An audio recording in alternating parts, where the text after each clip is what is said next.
গোপন খবরের ভিত্তিতে বিশালগড় মহকুমা থেকে রবিবার গভীর রাতে জিআরপি থানা পুলিশের হাতে গ্রেফতার কুখ্যাত 5 মানব পাচারকারী। পুরাতন রাজনগর, কৈয়াঠেপা, হরিহরদোলা, কোনাবন এলাকা থেকে মধুপুর থানা বিএসএফ এর সহযোগিতায় আগরতলা জিআরপি থানার পুলিশ দুটি মামলার সঙ্গে যুক্ত থাকার অভিযোগে তাদের গ্রেফতার করে। অভিযুক্তরা হলো জয়ন্ত দাস, সমীর দাস, জাকির হোসেন, মবিন মিয়া এবং গৌরচাঁদ দেবনাথ। গ্রেফতার 5 মানব পাচারকারীর বাড়ি সিপাহীজলা জেলার কমলাসাগর বিধানসভায়। এই এলাকা থেকে আরও মানব পাচারকারী ধরা পড়বে বলে পুলিশ সূত্রে জানা যায়। মানব পাচারের উন্মুক্ত গেটওয়েতে ক্রমশ পরিণত ছোট্ট রাজ্য ত্রিপুরা। দেশের উত্তর পূর্বাঞ্চলের মধ্যে শুধুমাত্র ত্রিপুরা থেকেই সবচেয়ে বেশি মানব পাচারের ঘটনা ঘটে চলেছে বলে দাবি সংশ্লিষ্ট একটি সমীক্ষা সংস্থার, যেখানে দেশের কেন্দ্রীয় মন্ত্রক অনুপ্রবেশ এবং বিচ্ছিন্নতাবাদী গোষ্ঠীগুলির বিরুদ্ধে আইন মোতাবেক কড়া দাওয়াইয়ের ব্যবস্থা করেছেন।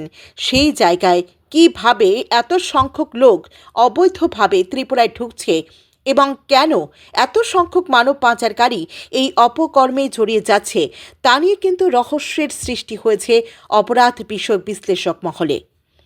একটু ফিরে দেখা যাক মানব পাচার সংক্রান্ত অপরাধে নতুন ভারতীয় ন্যায় সংহিতার ধারা কি বলছে। এ সংক্রান্ত 143 নং ধারা অনুযায়ী মানব পাচারের মামলায় ন্যূনতম 7 বছরের কারাদণ্ড, যাবজ্জীবন কারাবাস ও জরিমানা রয়েছে।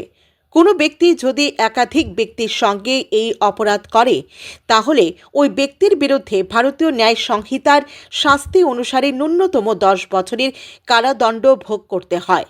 যদি কোনো ব্যক্তি 18 বছরের কম বয়সী শিশুদের পাচারের সঙ্গে জড়িত থাকে তাহলে অবশ্যই তাকে 10 বছরের কারাদণ্ড দিতে হবে এবং যদি বারবার কেউ একই অপরাধে দণ্ডিত হন, বিশেষ করে 18 বছরের নিচের ছেলে মেয়েদের পাচারের জন্য দোষী সাব্যস্ত হন, তাহলে তাকে যাবজ্জীবন কারাদণ্ড ভোগ করতে হবে।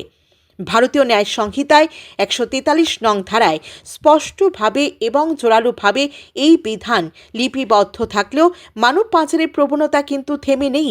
অপরাধ বিষয়ক তথ্যভিজ্ঞ মহলের অভিমত অনুসারে মানব পাচার সংক্রান্ত মামলায় পুলিশি তদন্তের দুর্বলতার কারণেই অধিকাংশ অভিযুক্ত খুব সহজেই পার পেয়ে যাচ্ছে।